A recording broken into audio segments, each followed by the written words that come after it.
Emily and I just played DIGSAW. This is the game where you roll, cut, and collect. And yes, it uses scissors. We are going to tell you all about the game, who it's for, who it's not for, and if you like this content, make sure to subscribe for all of our board game content. Yes, so in DIGSAW, this is kind of like a roll and write. There are 2 dice, but you're not writing. You are literally cutting. It comes with so many scissors. More scissors than I ever expected to see in a board game. But everyone's going to have a sheet, and you're going to roll this die. The sheets look like this. So the sheets are going to be this grid, sort of one big hex. Everyone cuts that out at the beginning of the game.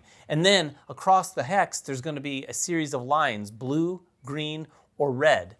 When you roll the die, you're going to use the number from one of the die and the color from the other die. So in this case, we have a 4 and a 1, but it would be a blue 4 or a green 1. What you're trying to do is you're trying to cut in a way that you are getting tiny pieces cut out, and you want it so that only one artifact is on each piece. If you get more than one artifact on a piece, that's it. That piece is worth nothing. Yeah. It doesn't score you.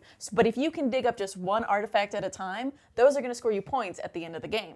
Yeah, and there are 3 different artifacts, and those have different points. The blue ones are worth 6, then 5 for the red, and 4 for the white skulls. But you might take penalties as you go throughout the game, because if you ever have to make a cut that's longer than you can make, and there are some rules with cutting, we won't get down into the weeds, but you can't cut across other cuts. You basically can't intersect, but you can go right up to it, and you want to get exactly as close as you can, because if you go through it, you'll take one of those penalties. Yeah, you take a penalty, and it's basically just going to reduce the value of one of those artifacts. Now, there are other levels. This thing comes with these booklets here of all these different ones. We've played the basic one, and then we went up to level 4, which includes bombs.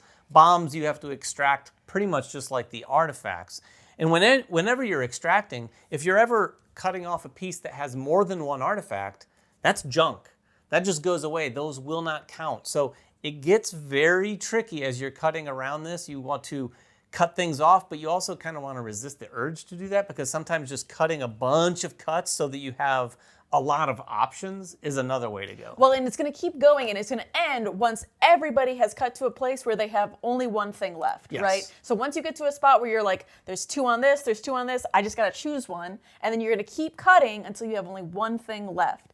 But at that point, like you said, when we come down to it, I better be getting small rolls, otherwise I'm going to be taking quite a few penalties. Yeah, it can be pretty tricky, and I think we'll go into the who's it for and who it's not for. So who it's for, I think, okay, so this is effectively a roll and blank. Yes. Or actually, a roll and cut. Roll and cut. A roll and cut. If you like those kind of games, you're probably like this. I will also say, though, that it's for people who think maybe they are done with roll and write. Because I think this game is not like you'd expect, and I think you play this and you're like, oh, okay, I didn't expect there'd be something new and fresh in this category. But this is very new and fresh. When you said it to me, when you say it's a roll and cut game, I said, okay, another roll and something. But once I had those scissors in my hand and I was making the cuts, it's actually, I really like that this game is for people who like tactile games. Not necessarily dexterity, because it's not dexterity. No. You just need to be able to cut, and not perfectly either.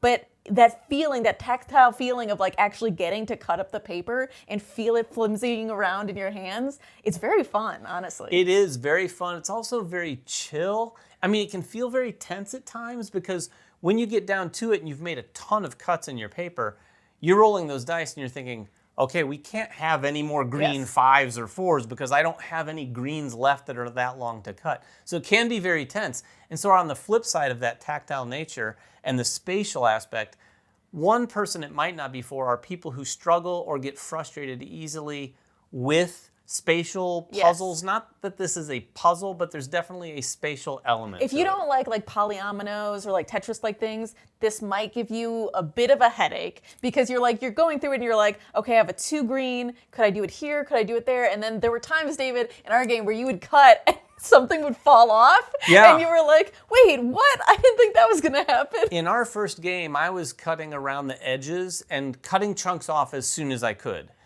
I noticed in that game that Emily did much better than I did, and she did a lot of cuts when she could. So she basically had this still a big piece of paper, but it had all sorts of cuts all over it. So it gave her a lot of options and opportunities to get a lot more points out of it. When I tried to do that, there are times where you have so many cuts in the paper that you might go, okay, I'll cut here. And then a piece falls off that you're like, oh, I didn't realize that I cut so close to that other cut. So that can be frustrating, but I was fine with it, even though it happened to me. To that end, though, too, this game is one that might have a reduced shelf life, right? There is ways, if you take your time with it, too, it's meant to be a fast-playing game. If you take your time and like to AP just a little bit, you can find a way to do it perfectly, but it's probably not the purpose of the game. In the times we've played, 2 times now, Emily has cut every artifact possible out. Now, she did take a couple penalties, so she didn't maximize the score, but she got really close. Pretty darn close. I would bet money that you could play this every time and take as much time as you wanted and make sure and cut every artifact and out. Perfectly cut it. Yeah, David told me afterwards that this game is not for me. I would say this game is for me. It's just not for... Not for people who play with her. Yeah. But anyway, those are the who's it for, who's it not for DIGSAW. If you have any questions at all about this, please make them in the comments below. We had a lot of fun with this. We did. It's been a while since I've played a blank and write, or a roll and cut in this case, that I had this much fun with. Yes. And I think I'll be pulling this out for family occasions for sure. Because that's one other group that it's for, are families, because I could see getting this out at the holidays and playing with all my extended family, and everyone would get a kick out of it. With that said, I think you'll get 1, maybe 2 games in with them, and then you'll want to move on to something And then you'll be else. like, where did all these little pieces come from? Yeah, you want to clean these pieces up. That's who it's not for. The parents who need to clean these things up afterwards are going to be all over the place. Anyway, if you have any questions at all, please make them in the comments below. We'll get down there and answer whatever we can. Until next time, make sure everyone has fun at the table, and we'll see you then.